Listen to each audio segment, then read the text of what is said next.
The cable squat with dual hook straight bar is a leg exercise that targets the quadriceps, hamstrings, and glutes. Since you have access to a dual hook straight bar, completing the cable back squat variation provides a more optimal vertical path of resistance rather than a horizontal path. However, this alternative can be used by beginners or those with lower back issues who are looking to avoid adding weight onto their spine.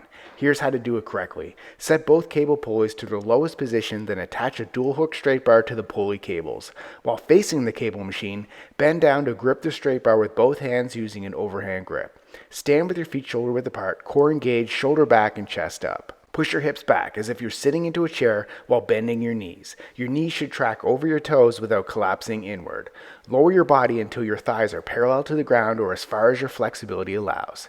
Push through your heels, extending your knees and hips to rise back to the starting position while squeezing your glutes at the top of the movement.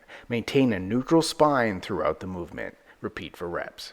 Subscribe to get a new exercise video demo every day.